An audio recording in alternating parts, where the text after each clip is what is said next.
In part 3, we're going to try to bring everything together that we've talked about so far in a more sequential order, just to kind of give us some perspective of what you have to do and when. And the first thing you have to do is make sure you have enough money to do this.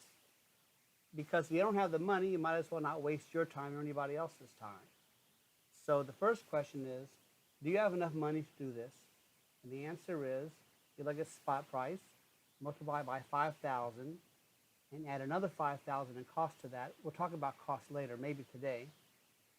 And do you have that amount of money? So the example would be, if spot price is $25, you need 5,000 times that, which is $125,000, plus 5,000, $130,000. So do you have $130,000 to start the process? If you have that amount of money, let's go to step 2.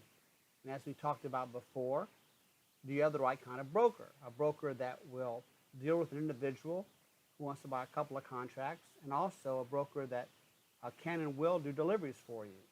Not all brokers will. We talked about that, I think, in part 1. So once you found that broker, you need to sign up with him and then find a way to get the money to him. And there are 2 basic ways we talked about how you may be able to get the money to the broker. One would be wiring the money, and they have wiring instructions they'll give you. Or what my broker required was an ACH, which is you're allowing them to draw money out of your bank account. Now, I can't tell you the way your broker is going to do it. That's the 2 ways that I was asked to do it. And you have to get the money to them before you place your first order. Now, you don't have to send them all the money at first. You just have to send the margin amount, which currently for a silver contract is like $18,150. But you might as well send them a little bit more money because you have some cost. Your cost until you take delivery is under $100, although your big costs are going to come after you've decided to take delivery. So you send them like $19,000, $20,000, and then you place your order. Now you're going to place your order. We talked about this before. First, you just call your broker, or you do it on the computer screen, and you pick your month and your year, and your instructions are, I want to buy a full silver contract. That's 5,000 ounces. And you want, your choices at that point are the month and the year. So you say like March 21 or September 21 or December 22. That's your year and your month. That's the contract delivery month you're going for. And you specify whether you want to have a limit order or a market order. We talked about that before. You also decide whether you want to have a stop loss or not. And if your money's in place, the broker is going to take it. He's going to make the order for you and probably send you a confirmation or call you back and say you executed, which means you went to the trading floor or whatever computer they do it by, and he says you've been executed, and then you have your contract. And then you're pretty much done, except that at that point you start to worry whether the price is going to go down. Because if it goes down, you've agreed to a price early. So the price goes down, when you ultimately pay for it in the delivery month, you'll be paid more than it's worth. And if the price goes up, then you're happy because when you're paying for it, you're getting a good deal. You're paying less than what it's worth. You're getting a bargain. So that's all you have to do at that point. Unless the price really goes down, they may ask you for more money. I told you, you just have to put up your margin amount, like I think initial margin is like $18,000. But if the price goes down like a couple of bucks, they're going to have a margin call, which means you have to put up more money because the price went down. Now, that does not mean overall you're going to have to pay more money because you agreed to a price. But a margin call just means they want you to have a certain amount of money on deposit as equity, and you're actually paying against your purchase price early. So you're not going to be paying more overall. You're just going to pay some of it early. That's what a margin call is. So your delivery month is approaching. Let's say you have a December 21, and we're in November, about the 20th or 21st. It's time to contact your broker just to make sure he knows that you want to take delivery. And so just make sure they know that. Say you want to stand for delivery. And I think the crucial date is like 3 business days before the end of the month, but just be careful and go like a week out. Let them know you want to do that. And as your delivery month approaches, you have 3 choices. One, you can play the paper game that apes don't like. The paper game would be you just sell out and take your profit. Or you can roll, which means you would sell your December position and go to the next delivery month. Or you can take delivery. That's your 3 choices. We're talking about the delivery, so make sure they know that. At that point, I would say just check your statements or your account. Just make sure that's what they did for you. There are some kind of entries that they have on your account sheet that will show they've done that. I just make sure they are there, or to question your broker and make sure they're there. Because one time, I told them this like a week ahead of time, but somehow accounting messed it up and they rolled me, and I had to get on their case to reverse it, and the fees that went along with it. And if you wait too long, it may be really hard for them to do. So, pay attention. That's a crucial time. Make sure they know that. So that's pretty much where we are now. What we've covered up to this point is that we have, found our broker and made our order and put necessary money up, and we've now are in our delivery month and we're ready to take delivery. Now, up to now, our costs have been very low. We paid like 31 bucks to buy it, and I'll tell you that when you change to a delivery status, that is considered a transaction as well. So you have maybe like $62, $63 in cost, which on a $125,000 or $35,000 contract seems like a very low amount. If you're way less than 1% in terms of cost of a spot, but now is when your costs start to add up. You see, it's very, very inexpensive to trade big amounts of money when you're playing the paper game and you're not taking delivery. But when you start taking delivery, the money adds up, and that's where we're going to go right now. At this point, I just want to remind you again that what I'm telling you is what I was told and how things worked out for me with my particular broker. And if you work with a different broker, it might go the same, it might go differently. But this ought to give you a general idea of how things can go. Now, after I told my broker that I wanted to take delivery, and he took out that second fee for the second transaction, he said, well, just wait until you were matched with the short. You're the buyer, so you're the long, the seller's the short, the person delivering the silver. And when you are, quote, matched with the short, it means that they have defined the bars that you're going to buy. And that means that they are identifying the warehouse where they're being kept, and actually the serial numbers of the bars. So you know exactly what you're going to buy, or somebody knows exactly what you're going to buy. At that point, you got to put up the rest of the money for the contract, which is the full nominal price. For example, if the price is 28, 5,000 times that's 140, less whatever margin calls you had and whatever your initial margin was. And that would be the remainder of the amount you owe on the bars, plus some costs kick in. And here's an example of the starting cost. So the first cost here is it's a CFLO. I don't know what the CF is, but the LO means loadout. And the fee there is $175. That is the warehouse or depository's fee for gathering up the silver, getting ready to give it out, to get it off the premises, okay? Second one is depository handling fee. This is the fee of that particular depository, but not all of them charge that. Once again, we have 8 or 10 warehouse depositories that hold silver for the Comex. And although they have a special relationship with the Comex, they do act somewhat independently, so the charges may be a little different for all of them. The $150 fee, that's to the brokerage firm, so it's a total of $450 in this case. It could be a little bit more, it could be a little bit less. That's the beginning of your fees. Okay, so let's now just take a look at how our costs are stacking up now. about $62.50 to buy the contract and to change the delivery, and then the loadout costs we just saw were $4.50, could be more or less. That's $512 over, and in this example, I'm sorry I'm not being consistent, but let's just say it's a $125,000 nominal contract. That'd be at 25 an ounce, okay?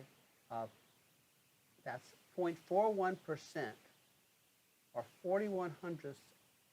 That's less than 1/2 of 1%, or about 10 cents per ounce. If you want to compare that to your cost over spot when you're paying several dollars an ounce over spot, you're still at about 10 cents an ounce. So you're doing pretty good. I need to back up for a second and explain to you your other option when you stand for delivery. We've been talking about buying silver off the Comex for your own physical possession. However, you do have an option that when you stand for delivery is that you can choose to store your silver at the Comex depository. Now, this would be allocated silver because, as we said before, they've designated the warehouse and the serial numbers of the bars, so those particular bars belong to you. And the main reason you'd want to keep your bars at the depository is that if you want to sell them later on the Comex, once you take them out, you probably won't be able to do that because the Comex and their depositories have security measures, and they want to make sure what they're selling are all pure silver, good delivery bars, and they have relationships with the refiners and places like that, and they don't know you. And if you're going to introduce silver from a party that isn't in their group, they're going to have to go through assaying and stuff like that. So for all practical purposes, you probably will not be able to sell your bars on the Comex once you take them out the warehouse.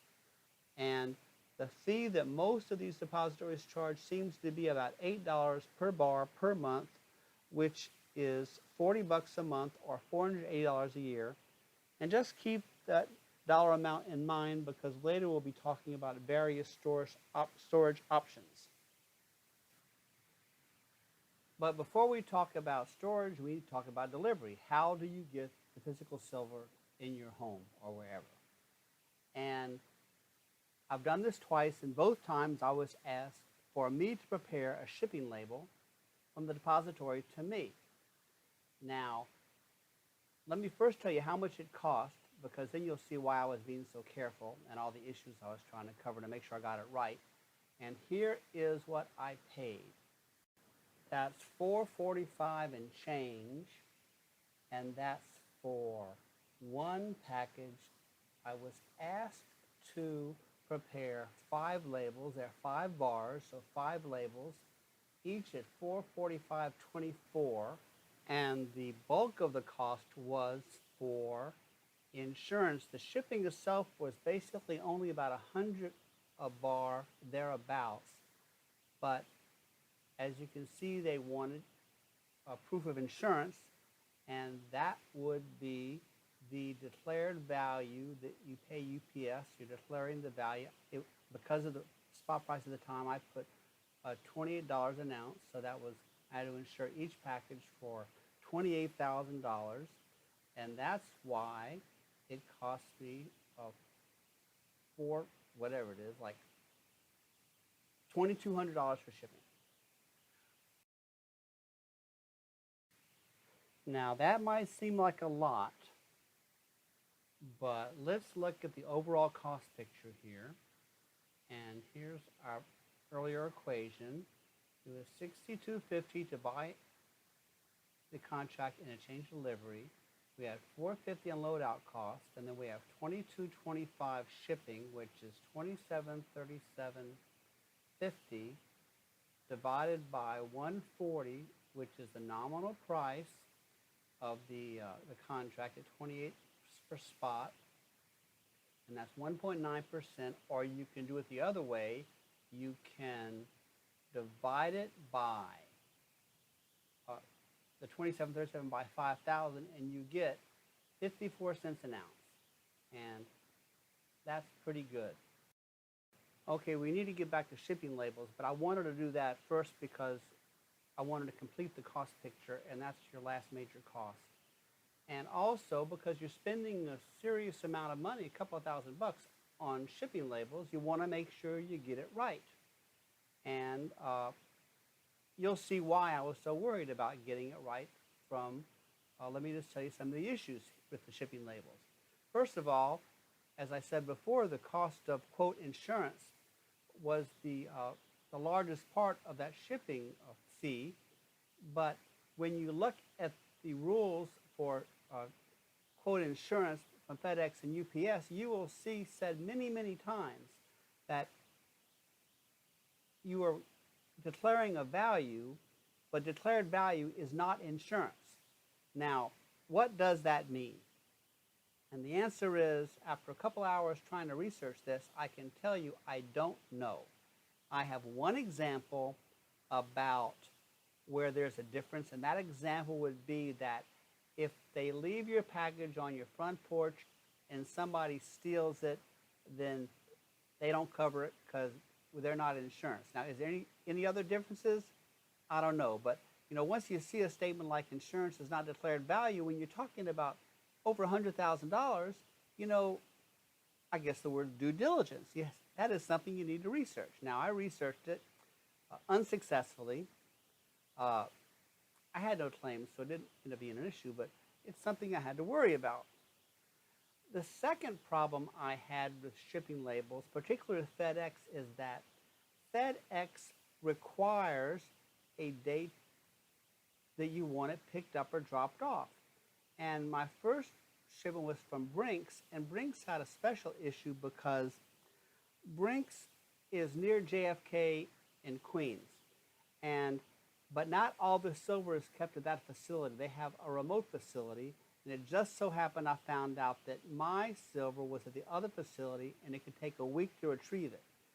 So I did not know what date to pick out because I didn't know when the silver would get there, and I wasn't sure whether if I put the wrong date, it would go bad. There's word that if you put the wrong date and it's too many days in between the date you put and the date they want to ship it, that the shipping label may be ineffective.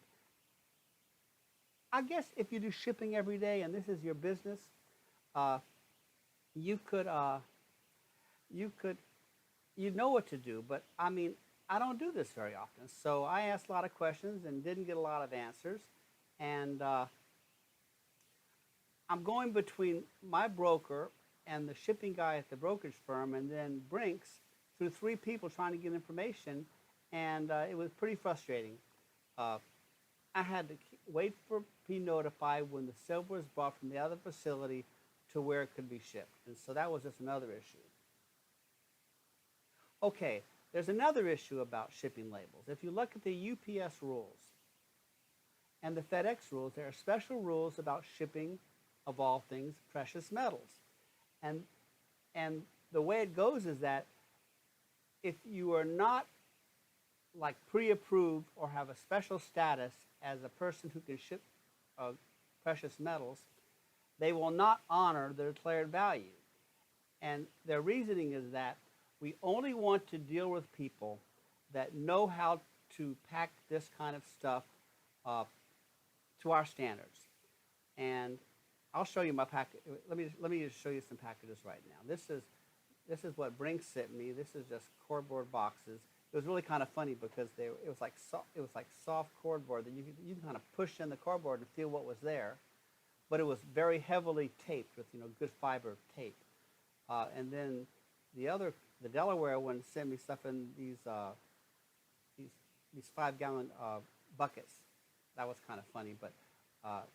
That's the special kind of. But the thing is that if you don't deal with somebody that has this, I guess, like a status, a relationship with UPS or FedEx, knowing that they're allowed to send precious metals, you're going to pay all that money for declared value, but it's not going to be covered. So the question is that I asked for many people that does Brinks and this other depository have this relationship with are they approved to send precious metals? Now, you'd think a big company like that, worldwide companies, would clearly have that special status. And Well, I'm not going to assume that because I'm spending over $2,000 on shipping. I want to get it right. And I'm shipping over $100,000 worth of stuff, and I want to make sure it's right. I want to know. But I never got that question answered. Actually, with Brinks, I got the shipping guy from the brokerage firm to tell me, yes, they are approved to send metals, don't worry about it. And I got that in writing. So, I mean, maybe I shouldn't have worried about it, but I mean, you're spending that kind of money, you need to kind of worry. So, whatever that declared value thing is, it's sort of like an unanswered question. And then who's approved to ship it? I'm still not clear on that, but you think so, but wouldn't you want to make sure? Let me finish today by telling you one more interesting thing about shipping labels, and it was with FedEx. And I was put on to FedEx because a guy at Brinks mentioned to the broker that he wanted me to use FedEx. And I was trying to get this exactly right, and I was talking to many customer service many times at FedEx. And it just seems like their website is really not set up for you preparing the label for somebody else because you have to put the specific date in. And you know, a shipping department, if a shipping department has shipping every day where UPS or FedEx comes by every day, that's easy because they just throw it into something else. And that way you don't have to put the specific date down. But how do I know if that place is sending out stuff FedEx or UPS every day? I don't know that. And they're not going to tell me that over the phone. So I'm trying to figure out how to get the exact right date as I talked about before. But the other thing is that their site is really not set up for one person to prepare a shipping label for somebody else. One reason being knowing when it's going to go out. Because usually you just prepare the label the day you want to send it out. But I didn't know that information. And actually what the lady told me, I finally talked, like the third or fourth person I talked to at FedEx said, well, you need to go to this little menu item and press a button for a return label because what you're really doing is you're preparing a return label. Now wrap your brain around that one. Okay, next time I have some really great anecdotes and some really outrageous observations of what happened, some things that just seem clearly wrong. And we'll finish up next time. Thank you.